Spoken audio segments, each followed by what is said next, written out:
नमस्कार। बहुत बहुत स्वागत है आज आपका हमारे इस वैज्ञानिक कक्षा में।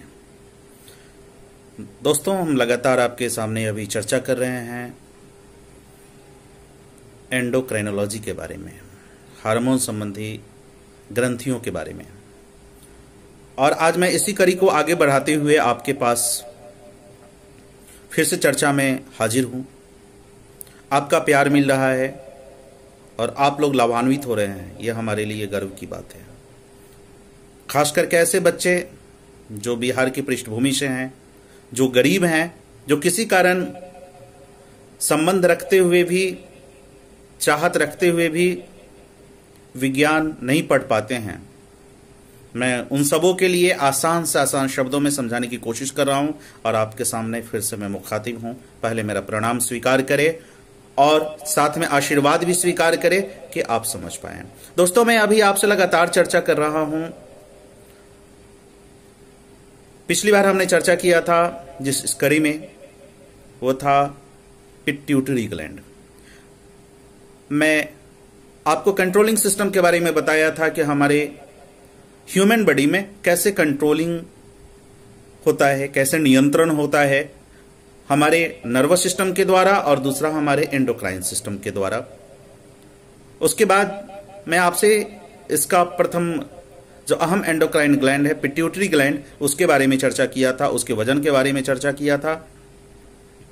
और आज मैं इसी कड़ी में आपसे जो चर्चा कर रहा हूं वो पिट्यूटरी ग्लैंड का जो अगला हिस्सा, देखिए जैसे एक स्टॉक है, एक डंठल है, इस डंठल से जुड़ा हुआ है। तो एक हिस्सा ये आगे वाला, अगर मान लिए ऐसे, अगर ये आगे है तो ये पीछे का हिस्सा है, और बीच का हिस्सा भी है, तो इसको एंटीरियर लोब कहेंगे, इसको एंटीरियर लोब कहेंगे, इसको एंटीरियर लोब को हम एडेनोहाइपोफाइसिस भी कहते हैं। देखिए, क्योंकि मैंने बताया पिट्यूटरी ग्लैंड का एक नाम हाइपोफाइसिस भी है, क्योंकि ये हाइपोथैलेमस के द्वारा सेक्रेट होता है। हाइपोथैलेमस के पास है, थैलेमस के नीचे का जो एरिया है उसे हाइपोथैलेमस कहते हैं। तो ये एंटीरियर लोब है, ये बीच का लोब है, और ये पीछे वाला है, यानी कि एंटीरियर, पोस्टीरियर और इंटरमीडिएट लोब। पीछे वाले हिस्से को हम न्यूरोहाइपोफाइसिस भी कहते हैं। क्योंकि इसको एडेनोहाइपोफाइसिस क्यों कहते हैं, इसके बारे में मैंने चर्चा किया था। देखिए, एडेनो जो वर्ड है, ये है आपको ग्रीक वर्ड। इसका मतलब होता है, ये किसी वर्ड के आगे अगर प्रीफिक्स लगाते हैं उसका मतलब ही होता है ग्लैंड, या इसको एनकॉर्न भी बोलते हैं, बहुत जगह एनकॉर्न भी कहा जाता है। तो इसी के लिए ये आगे का हिस्सा है।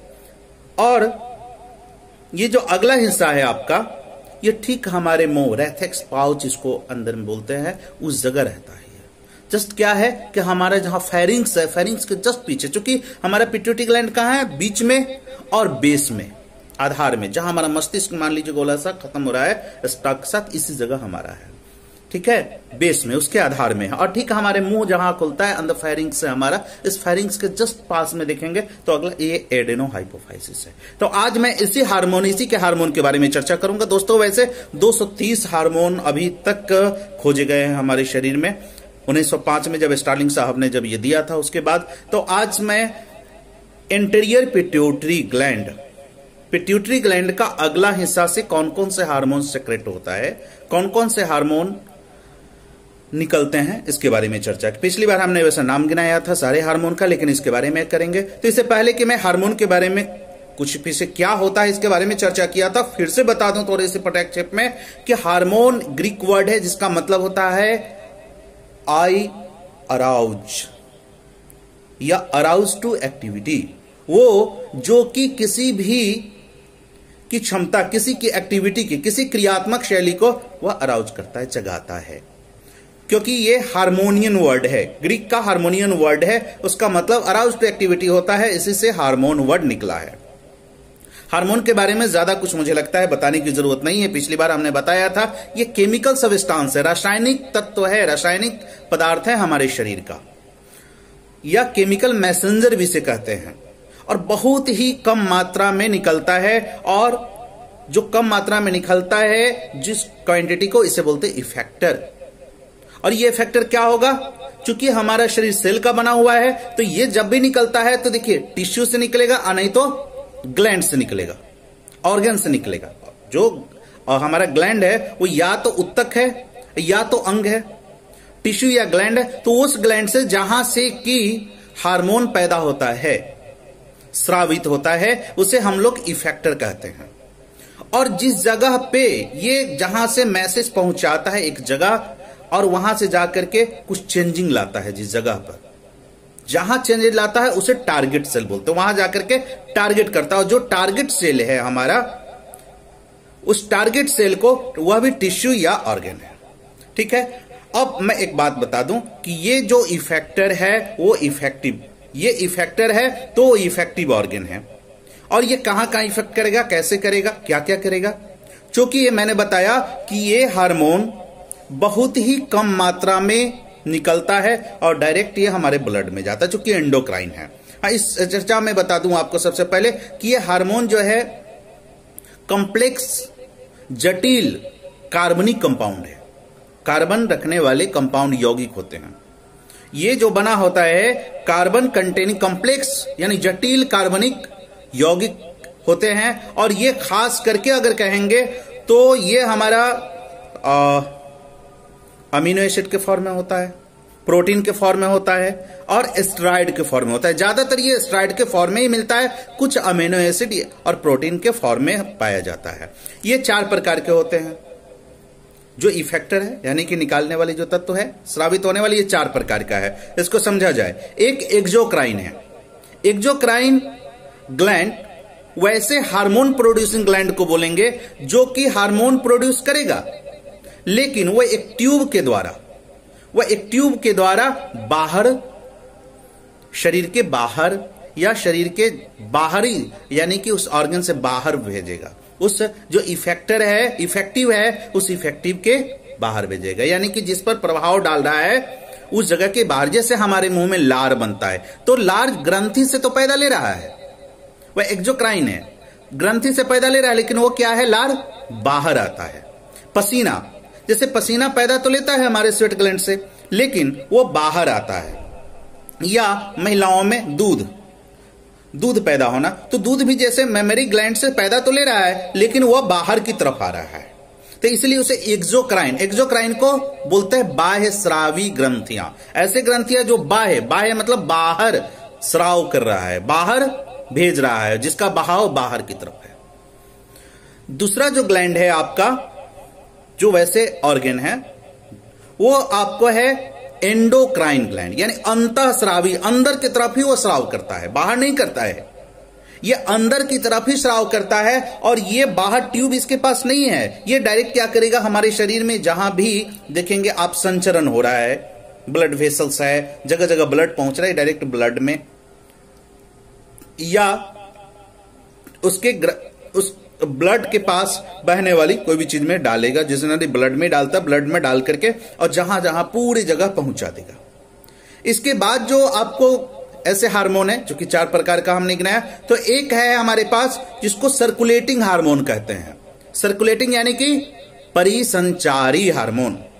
देखिए ये हार्मोन ऐसा है जो कि एंडोक्राइन ग्लैंड से ही पैदा लेता है, एंडोक्राइन ग्लैंड से पैदा लेता है, लेकिन इसका जो इफेक्ट है ना वह खास जगह पर ही होगा, ये सभी जगह नहीं देगा। जैसे ये कुछ खास जगह पर ही पैदा लिया और बहुत स्लो जाएगा, धीरे धीरे जाएगा, लेकिन चूंकि धीरे धीरे जा रहा है, कुछ खास जगह पर ही काम कर रहा है, तो ये लंबा पीरियड, कभी कभी तो लाइफ लॉन्ग भी करता है। धीरे धीरे काम करने वाला आदमी धीरे धीरे पहुंच रहा है। ठीक है, चौथा आपके पास जो आता है विसरणशील हार्मोन, जिसे डिजॉल्विंग हार्मोन भी कहते हैं, या इसको दूसरे शब्दों में डाइल्यूटिंग भी कहेंगे। देखिए ये क्या है, वैसे टिश्यू या ऑर्गन पे पैदा लेता है, फैलता है, लेकिन ये क्या है, उसी जगह पे काम करेगा, बहुत छोटा देर के लिए काम करेगा। जैसे गांव घर की अगर बात करें तो मान लीजिए एक अगुआ है ना, अगुआ आया, शादी की बात करके चला गया, वो तुरंत आया, छोटा सा आया, बात करके चला गया, लेकिन उसके बाद दूल्हा जो आएगा धीरे धीरे आएगा, रिसीव किया जाएगा और उसको, तो इसी प्रकार ये हार्मोन ये कार्यरत करता है। ठीक है, तो मैं इसके बारे में आपको बता रहा था। अब इसको दूसरे शब्दों में कह सकते हैं कि हार्मोन को दो कैटेगरी में भी बांटा गया है। एक है लोकल हार्मोन। देखिए लोकल हार्मोन जैसे कि देखिए प्रोस्टाग्लैंडिन निकलता है शरीर में, है ना, थोड़ा देर के लिए, बहुत छोटा देर के लिए रहता है और अपना काम करके और अपना इफेक्टर सेल पर जहां पैदा लिया उसी जगह काम कर करके या अगल बगल काम करके रुक गया। दूसरा हार्मोन है हमारा जनरल हार्मोन, सामान्य हार्मोन। ये लंबा काम करेगा, ये हमारे सर्कुलेटरी सिस्टम में आएगा, पूरे परिसंचरण में आएगा और जगह जगह पहुंच करके पूरे शरीर में अपना काम करेगा। देखिए वैसे प्लांट की बात करें तो पूरे प्लांट में मात्र 5 ही हार्मोन होते हैं। ऑक्सिन है, गिबरलिन्स है, साइटोकाइनिन है, एब्सिसिक एसिड है और इथिलीन है। लेकिन एनिमल में न्यूमरस बहुत सारा है, मैं बोला ना लगभग 230। और इसका एक्शन कैसे होगा, काम कैसे करता है हार्मोन, चूंकि मैं इसलिए चर्चा कर रहा हूं कि दोबारा लोग पूछेंगे कि सर ये बताए नहीं थे। तो ये 2 तरीके से काम करेगा, एक तो रैपिड तेजी से काम करेगा और दूसरा है डिलेड यानी कि बहुत धीरे धीरे काम करेगा। एक बहुत धीरे धीरे काम करने वाला आदमी मान लीजिए ये हमारा है और दूसरा बहुत तेजी से काम करके बैठ गया। तो ठीक है, रैपिड हार्मोन में वो ऐसे रिस्पॉन्स है जैसे सेल वाल पे काम करता है ना, सेल वाल प्लांट में होता है, सेल को देखेंगे बाहरी भित्ति होती है या मेम्ब्रेन पर सिर्फ काम करेगा, वो उतना पर काम किया हट गया। लेकिन वैसे हार्मोन जो कि डिलेड काम करता है वह एक या ज्यादा अंदर जाएगा, उसके जीन को चेंज कर देगा, जीन को चेंज करेगा। मान लीजिए आपके घर में गेस्ट आया तो पहले क्या है, वह मेंटेलिटी को चेंज करेगा, सर हम आपके घर आए हैं, मिलना चाहते हैं, प्रणाम प्रणाम, 1-2 आदमी को मिलाएगा, 1-2 आदमी को, उसके बाद वो रिसीव किया जाएगा घर में और रिसीव कर करके जाएंगे तब वो अपना काम करेंगे, खाना पीना खाना होगा या कुछ इधर उधर की बात करनी होगी वो करेंगे, है ना। तो ठीक वही चीजें है, डिलेड हार्मोन जो आता है वह हमारे शरीर में वैसे हार्मोन धीरे धीरे जाएगा और लंबे समय तक रह करके 1 या 2 उसके जीन को चेंज कर देगा और जीन को चेंज कर करके अपना एक्टिविटी रिसीव किया जाएगा, एक्टिविटी अपना इंड्यूस करेंगे। तो ठीक है, पिछली बार आपने बताया था, मैं आपको बताया था कि पिट्यूटरी ग्लैंड के बारे में, चूंकि हार्मोन की चर्चा हो गई। पिट्यूटरी ग्लैंड फिर से मैं थोड़ा सा मुखातिब बोलूं कि ये मटर के दाने का आकार का गोला होता है और 1 से 3 सेंटीमीटर 1x3 व्यास होता है इसका और 0.5 ग्राम या 0.6 ग्राम इसका वजन होता है। बहुत छोटा सा है लेकिन बहुत कमाल का है और ये लगभग 13 हार्मोन सेक्रेट करता है, जिसमें मैं आज आगे वाले भाग की चर्चा कर रहा हूं। तो एंटीरियर पिट्यूटरी हार्मोन जिसे एडेनोहाइपोफाइसिस कहते हैं या एंटीरियर लोब कहते हैं, ये जस्ट हमारा ओरोफेरिंक्स रेथिक्स पाउच के पीछे है, जिसको एक स्टॉक यानी डंठल द्वारा जैसे लटका हुआ है उसी से हम डिवीजन करते हैं। देखिए इस हार्मोन का जो नेचर है, जो रूप है, इसे मास्टर, चूंकि ट्रॉफिक मैंने बताया पिट्यूटरी ग्लैंड को मास्टर हार्मोन भी कहते हैं, मास्टर ग्लैंड भी कहते हैं, चूंकि ये ट्रॉफिक का काम करेगा। ट्रॉफिन यानी कि stimulate to the another gland, भाई करो काम, दूसरा रेगुलेट करेगा, नियंत्रण करेगा, दूसरे पर स्टिमुलेट करेगा। तो इस प्रकार का काम इसका नेचर है। ट्रॉफिक जनरली मतलब होता है कि हम किसी को स्टिमुलेट नॉरिश कर रहे हैं, उसको पोषण दे रहे हैं, पोषण देने वाली चीज को। तो ये ट्रॉफिक, इसमें जो हार्मोन्स आते हैं मैं उसकी चर्चा आपको 2 भाग में करूंगा, लेकिन आज बता दूं कि एक है ग्रोथ हार्मोन जिसे सोमैटोट्रॉफिक हार्मोन भी कहते हैं। एंटीरियर पिट्यूटरी अगले वाले हिस्से से निकलने वाले हार्मोन का नाम बता रहा हूं। तो एक एंटीरियर पिट्यूटरी ग्रोथ हार्मोन जिसे कि सोमैटोट्रॉपिक हार्मोन भी कहते हैं। क्यों कहते हैं हम इस पर चर्चा करेंगे। दूसरा है थायराइड स्टिमुलेटिंग हार्मोन यानी TSH। तीसरा है FSH फॉलिकल स्टिमुलेटिंग हार्मोन। उसके बाद एक हार्मोन है प्रोलैक्टिन और एक हार्मोन है एड्रिनोकॉर्टिकोट्रॉफिक हार्मोन ACTH। इसके बाद है ल्यूटिनाइजिंग हार्मोन।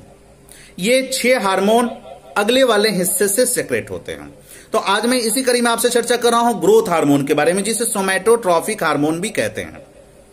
देखिए इस हार्मोन की सबसे पहले चोहैयोली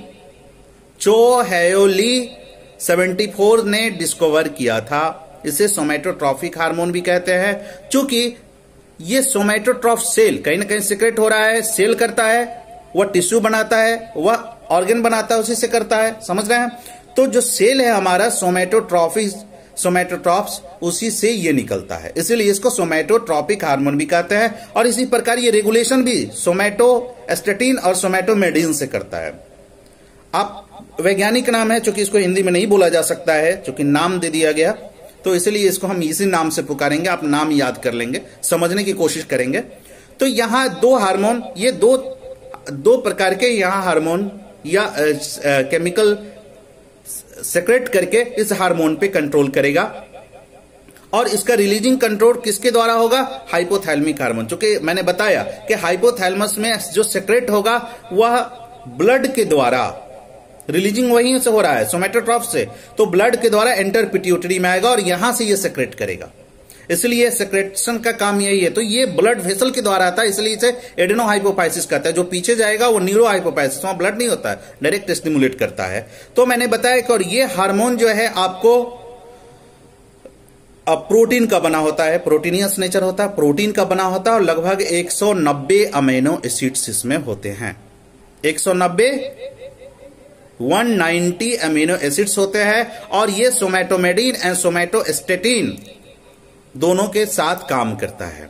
तो कैसे करेगा ये काम? ग्रोथ हार्मोन हमारे शरीर पे कैसे काम करता है? बहुत इंपॉर्टेंट है, बहुत इंपॉर्टेंट हार्मोन है ये, समझिए। Growth hormone releasing hormone, GHRH, ध्यान रखेंगे। ग्रोथ हार्मोन रिलीजिंग हार्मोन है और ग्रोथ हार्मोन इनहिबिटिंग हार्मोन भी है। यानी एक ऐसा है जो कि रिलीज करने के लिए स्टिमुलेट करता है, रिलीज करो, एक ऐसा है रोकता है। किस केस में रुकेगा, किस केस में बढ़ेगा, इस पर हम चर्चा करेंगे। तो जो ग्रोथ हार्मोन रिलीजिंग हार्मोन है, ये जब हम एक्सरसाइज करते हैं, देखिए बता दे, एक्सरसाइज करेंगे तो हमारे शरीर में बहुत सारे फायदे होते हैं। स्ट्रेस का लेवल आता है, तो एक्सरसाइज करने से ग्रोथ होता है। जैसे आप देखेंगे बच्चा जन्म लेता है तो वह स्वतः एक्सरसाइज करेगा, हाथ पांव चलाएगा, गर्दन शरीर ऐंठेगा, दाएं लेगा बाएं लेगा, पटकेगा खुद को। छोटा बच्चा को आजकल तो खेल से हम भगा रहे हैं, इसलिए बच्चे ग्रोथ नहीं कर पा रहे, कंप्यूटर पे मोबाइल पे डाल दिए हैं। तो क्या है ना कि बच्चे जो ही या हम जब एक्सरसाइज करते हैं तो हमारे शरीर में ग्रोथ हार्मोन रिलीजिंग हार्मोन क्या करेगा? स्टिमुलेट करेगा। क्या करेगा? एक्सरसाइज के केस में स्टिमुलेट करेगा हड्डी को, कार्टिलेज को, कनेक्टिव टिश्यू, जितना भी एक दूसरे जोड़ने वाले जो टिश्यू है उसका क्या है? सोमैटोमेडिन सिंथेसाइजिंग होगा उस जगह। क्या बनेगा सोमैटोट्रॉप में? सोमैटोमेडिन जब एक्सरसाइज करेंगे तो, और वह सिंथेसाइज कहां हमारा होगा? लीवर में। और इसके द्वारा क्या है? वो रिलीज करने के लिए सोमैटोट्रॉप्स को कहेगा रिलीज कीजिए। कैसे काम करता है, अच्छा उसकी चर्चा करेंगे, सॉरी। और दूसरा है हमारा ग्रोथ हार्मोन इनहिबिटरी हार्मोन। ये क्या करता है कि ये जैसे ही सोमैटोस्टेटिन यानी कि रोकने वाला, सोमैटोस्टेटिन स्टेट करने वाला, मेडिन नहीं है ये रोकने वाला, स्टेट करने वाला हार्मोन है, जो कि उसका सिंथेसाइजिंग करेगा। जब हम एक्सरसाइज नहीं करेंगे, कुछ नहीं करेंगे, तो ये उसको इनहिबिट कर देगा। क्या करेगा? इनहिबिट करेगा, और GHIH हार्मोन, ग्रोथ हार्मोन के रिलीजिंग को, सिंथेसाइजिंग को रोक देगा। तो कैसे करता है? देखिए, एक खास समय तक, जब तक कि हम एडोलेसेंस में रहते हैं, इसका ये बोन का जो मोटाई, जो लंबाई दोनों तरफ एपिफाइसिस पे थिकनेस बढ़ाता है, और एक समय ये इंक्रीज करता है ग्रोथ को लीनियर में ऊपर की तरफ, और एक समय ऐसा आता है कि ये पूरा लंबा हो जाता है और अगल बगल भी जाकर के लंबाई के बाद रुक जाएगा और अगल बगल मोटापा बढ़ाएगा। ठीक है, तो आप इस बात को समझे। और इसके बाद क्या होगा कि ये वहां दूसरा काम क्या करेगा? ये एक लंबाई बढ़ाएगा, ग्रोथ कराएगा बोन को। एक समय तक गया, लंबाई बढ़ाया, उसके बाद लंबाई रोक करके उसके चारों तरफ बोन के एरिया को बढ़ाएगा। दूसरा जो हमारा है कि ये प्रोटीन पे काम करेगा। जो प्रोटीन का मेटाबॉलिज्म हमारे शरीर में होता है, मिनरल का मेटाबॉलिज्म होता है एनाबॉलिज्म के द्वारा। मैं मेटाबॉलिज्म पे आप लोगों से विशेष चर्चा करूंगा, मुझे लगता है उस समय मैं बताऊंगा क्या है, लेकिन इसको समझिए, ये प्रोटीन एनाबॉलिज्म के द्वारा काम करता है। और कैल्शियम जो मिनरल है हमारे शरीर में, क्योंकि कहते हैं अगर एक्सरसाइज नहीं करेंगे तो कैल्शियम का अब्जॉर्प्शन नहीं होता है, एक्स्ट्रा कैल्शियम लेंगे वो बोन भूरा हो जाएगा, कुछ नहीं होगा। तो इसीलिए एक्सरसाइज करने वाले में ग्रोथ हार्मोन का सेक्रेशन होता है, और जिस कारण क्या है, कैल्शियम जो है हमारा ग्रोथ जितना हम खाए हमारे जीआई गैस्ट्रोइंटेस्टाइनल ट्रैक्ट में गया, वहां से क्या करेगा, उसको ऑब्जर्व कराएगा। दूसरा क्या करेगा कि हमारे किडनी से सोडियम है, पोटासियम है, कैल्शियम है, फास्फोरस है, ये बाहर नहीं चले जाए, इसके लिए यही हार्मोन क्या करेगा, उसे डाइवर्ट कर देगा, रास्ता बता देगा। और ये हमारे ग्रोइंग टिश्यू में यानी कि भाग लेगा, जो हम बढ़ते हैं उस शरीर को उत्तक को बढ़ाने में भाग लेगा। कार्बोहाइड्रेट फैट मेटाबॉलिज्म में भी काम करता है। कार्बोहाइड्रेट पे जस्ट ये ग्लाइसीमिया, हाइपरग्लाइसीमिया कॉज करता है, डायबिटोजेनिक है।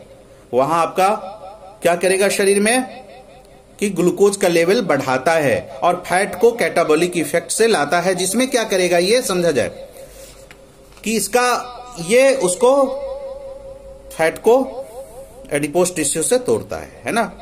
तो अब क्या है, इसका सेक्रेशन कब बढ़ेगा, अगर मान लीजिए इसका सेक्रेशन बहुत ज्यादा हो गया तो क्या हो जाएगा, जब बहुत ज्यादा अगर सोमेटोट्रॉफिक हार्मोन या ग्रोथ हार्मोन का सेक्रेशन होगा तो आदमी जियांटिज्म यानी कि राक्षस जैसे हो जाएगा, भूत जियांट जैसे, जिसे जिग्नेटिज्म भी बोलते हैं। क्या होगा उसमें, जब तक कि वह जवान होता है उस समय में देखेंगे कि बहुत लंबा हो जाएगा, लो 2.5 फीट का हो जाएगा, 8 फीट 2.5 मीटर यानी कि 8 फीट का हो जाएगा। और दोनों समय उसका लेडी जैसे अगर जेंट्स है तो गाइनोकोमास्टिया यानी कि ब्रेस्ट इनलार्ज कर जाएगा। इसके बाद उसका हाथ लंबा हो जाएगा, पैर लंबा हो जाएगा, एक्रोमेगाली हो जाएगा। एक्रोमेगाली को देखिए जो कैसे देखते हैं, एक्रोम जैसे चेहरा, उसका चेहरा लंबा चौड़ा हो जाएगा, नाक मोटा हो जाएगा और बहुत मोटा मोटा चमड़ा उसके शरीर पे हो जाएगा। ये देखेंगे भाव भी उसका बहुत प्रोमिनेंट रहेगा और जो फेशियल फीचर है कोर्स कर जाएगा, ये सब बहुत निकला हुआ मिलेगा। प्रोनेथिज्म मिलेगा उसमें, जिसमें क्या होता है कि ये मैंडिबुल है जो प्रोन है, ये बहुत चौड़ा हो जाएगा, लंबा हो जाएगा, ये इस आकार का। इसके बाद एक्रल पार्ट जैसे हाथ है, पैर है, ये सब नॉर्मल से बहुत अलग हो जाता है। ठीक है, ये जिसको ये 2 तरीके का, अगर हम बहुत ज्यादा सेक्रेशन होने लगे, क्यों सेक्रेट होगा बहुत ज्यादा, ये हम जब आपसे मेडिसिन की चर्चा करेंगे, पैथोलॉजी की चर्चा करेंगे, हम वहां भी बताएंगे आपको। और लेकिन जब इस हार्मोन का सेक्रेशन में ये गड़बड़ी आती है, इसके बाद अगर सेक्रेशन कम हो जाता है, मान लिया जाए सेक्रेशन बहुत कम हो जाएगा तो क्या हो जाएगा, तो ठीक उल्टा हो जाएगा, दंग रह जाएगा, स्टंटेड ग्रोथ यानी ड्वार्फिज्म, बौनापन आ जाएगा, उसका स्ट्रेचर, उसकी बनावट जो है छोटी हो जाएगी, मोटापा, प्लम्पनेस हो जाएगा, चेहरे से पूरे मोटा गुलतुल लगेगा आपको, चेहरा बच्चे तरीके से इमेच्योर लगेगा, उसका इमेच्योर फेस लगेगा। और मेल अगर है तो उसका जेनेटिलिया यानी कि उसका जो अंग है, यौन अंग है, वह छोटा हो जाएगा, पेनिस बहुत छोटा हो जाएगा।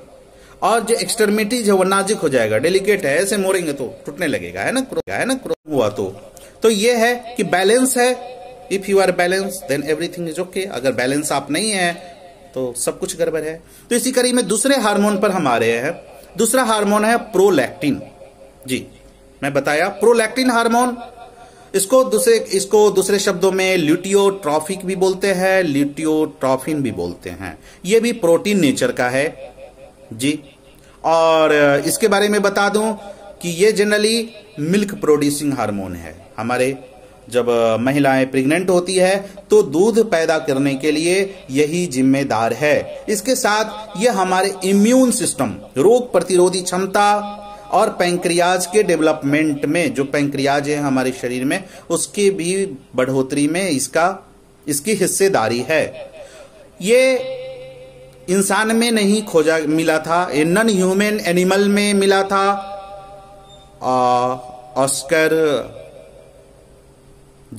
ऑस्कर रिडले साहब के द्वारा 1930 में, लेकिन हेनरी फ्रीजन के द्वारा 1970 में इसे प्रूव किया गया था, कंफर्म किया गया था कि हाँ ये है।